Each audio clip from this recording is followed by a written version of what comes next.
prendre son destin en main. Rebecca en rêve, tout comme les 300 000 autres habitants de l'île de Bougainville.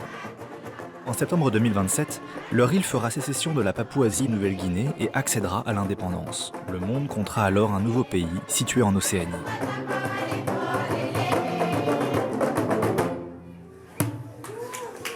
Le jour de l'indépendance sera une immense fête et Rebecca compte bien y participer.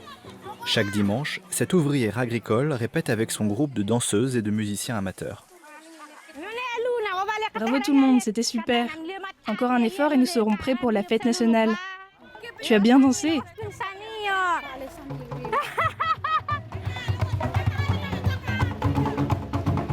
Regardez, Catherine a encore envie de danser. Au cours des siècles, Bougainville n'a cessé d'être envahie par des armées venues du large. L'île a été rebaptisée et évangélisée par les Français, colonisée par l'Allemagne et l'Australie, puis rattachée de force à la Papouasie. La soif de liberté de ses habitants a été forgée par ces épreuves. En 2019, un référendum est organisé. Comme 98% des votants, Rebecca a dit oui à l'indépendance. Dans le reste de la Papouasie, les gens ont la peau plus claire. Il n'y a qu'à Bougainville que les gens sont noirs. C'est pour ça que je me sens spéciale. Parce que je suis noire. En plus, la Papouasie nous vole nos ressources naturelles. C'est pour ça que les habitants de Bougainville veulent s'émanciper. Une fois indépendants, nous utiliserons nos propres ressources pour construire notre pays.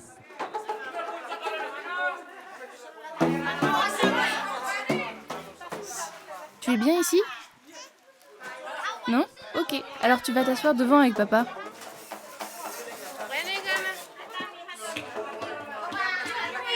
Les femmes se retrouvent derrière, c'est toujours pareil.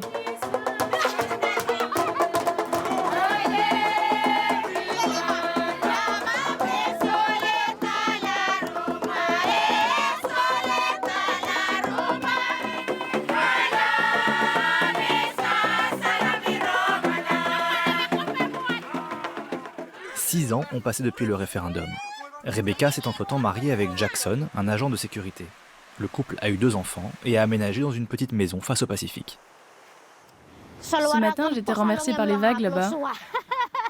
Je transportais une cargaison de noix de coco, ma pirogue s'est retournée et tout est parti à l'eau. Les voisins m'ont vu. J'ai eu honte. Comme la plupart des habitants de Bougainville, Rebecca, Jackson et leurs enfants vivent sous le seuil de pauvreté, soit moins de 2 € par jour. Pour eux, l'indépendance, c'est le rêve d'une vie meilleure. À l'heure actuelle, les jeunes doivent quitter l'île pour poursuivre leurs études. Avec l'indépendance, le gouvernement construira une université et nos enfants resteront étudier ici. Sans l'indépendance, nos enfants auront une vie difficile, comme nous aujourd'hui. Le prix de la nourriture augmente. Rendez-vous compte, un paquet de riz coûtera bientôt 4 €. La lutte de Bougainville pour l'indépendance a commencé par un bain de sang. À la fin des années 80, une guerre civile éclate entre les indépendantistes et la Papouasie. Le conflit dure 10 ans et fait près de 20 000 morts. C'est le pire massacre qu'ait connu l'Océanie depuis la Seconde Guerre mondiale. Un traité de paix signé en 2001 a accordé à Bougainville une large autonomie. Mais les plaies du conflit sont toujours à vif, car les exactions de l'armée papoue n'ont jamais été jugées.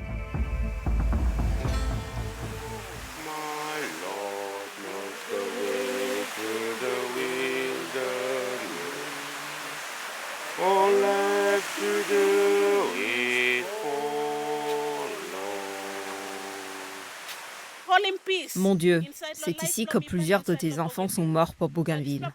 Accorde-leur la paix et la vie éternelle. Un quart de siècle après la fin des combats, des corps continuent à être découverts. Ce matin-là, les restes de 16 rebelles indépendantistes exécutés par les soldats papous en 1991 sont exhumés d'un charnier. Ça, c'est la main d'une victime. Et ça, c'est une autre victime. Je crois que j'ai trouvé une rotule. Le jour du massacre, les femmes d'un village voisin avaient été forcées à enterrer les corps. Tracy était l'une d'entre elles. Elle vient aider Stéphanie, l'officielle en charge de l'exhumation. Merci d'être là. Je me souviens, j'ai allongé les corps dans ce sens. D'accord. Ils étaient alignés, ici. Les corps étaient mutilés. Par respect, on les a placés face contre terre. Là-bas, un corps n'avait plus de tête. Le corps n'avait plus de tête. Oui, là-bas. Donc tu as juste enterré le corps sans la tête. C'est bien ça? Oui, je l'ai recouvert avec un t-shirt. D'accord. Essayez de voir si on peut trouver la tête.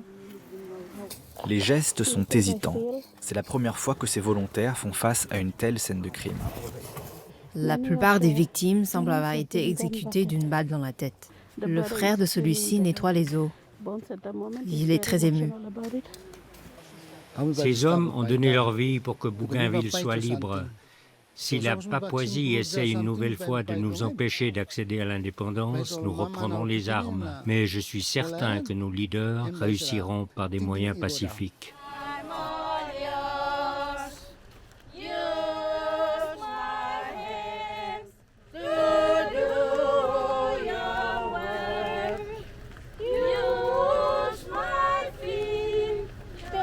Des funérailles sont organisées pour les combattants exhumés. Ismaël Torohama, le président de l'île, défile en tête du cortège. Lui aussi est un ancien combattant indépendantiste. Le moment est politique car l'indépendance de Bougainville n'est pas encore totalement acquise. Le gouvernement de la Papouasie a bien reconnu le référendum de 2019, mais le Parlement ne l'a pas encore ratifié, car les députés craignent d'inciter d'autres provinces à faire sécession.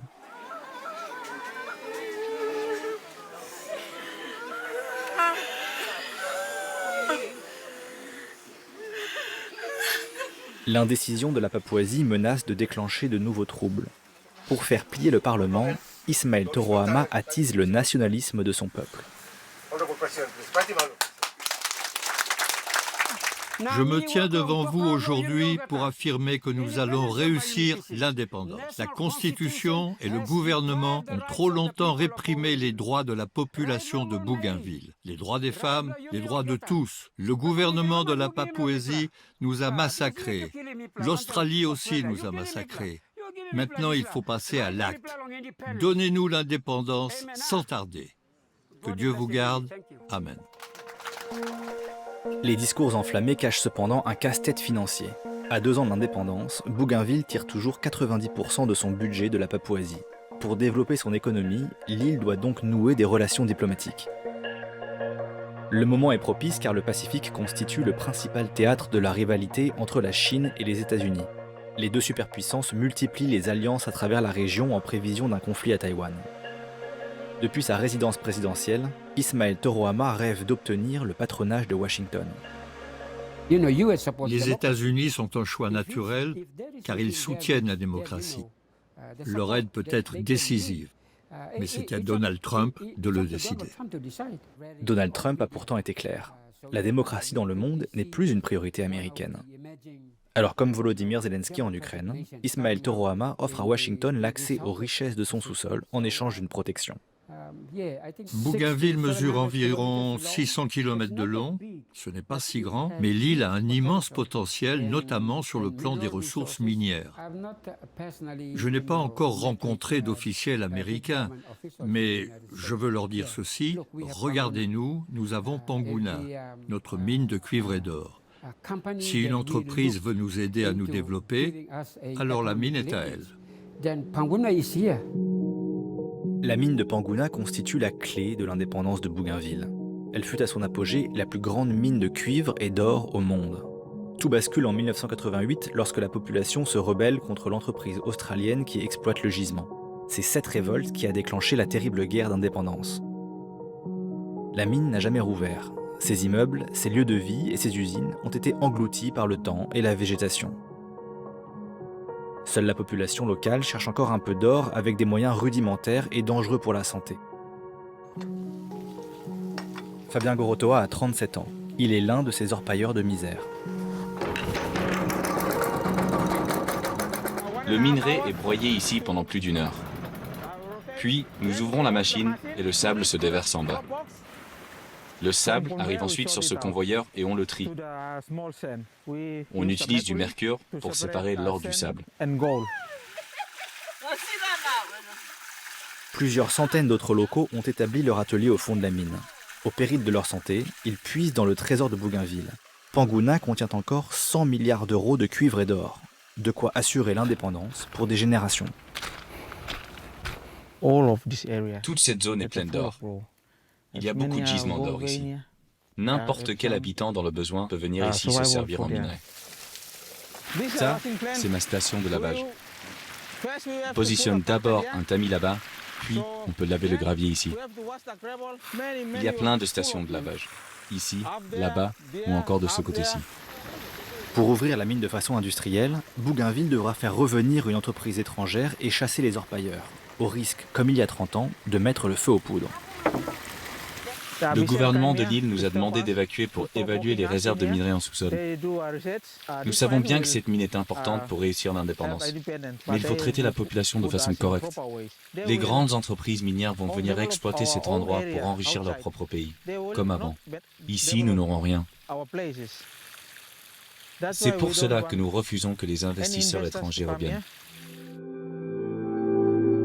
Avant même d'avoir largué les amarres de la Papouasie, Bougainville voit déjà ressurgir son vieux démon de l'extraction à outrance. La jeune génération n'a pas oublié la lutte de ses ancêtres, mais à elle seule, l'indépendance ne suffit pas à nourrir une famille. Pour survivre dans le concert des nations, Bougainville devra sans doute faire allégeance à de nouveaux maîtres. Au XXIe siècle, la liberté est encore à ce prix.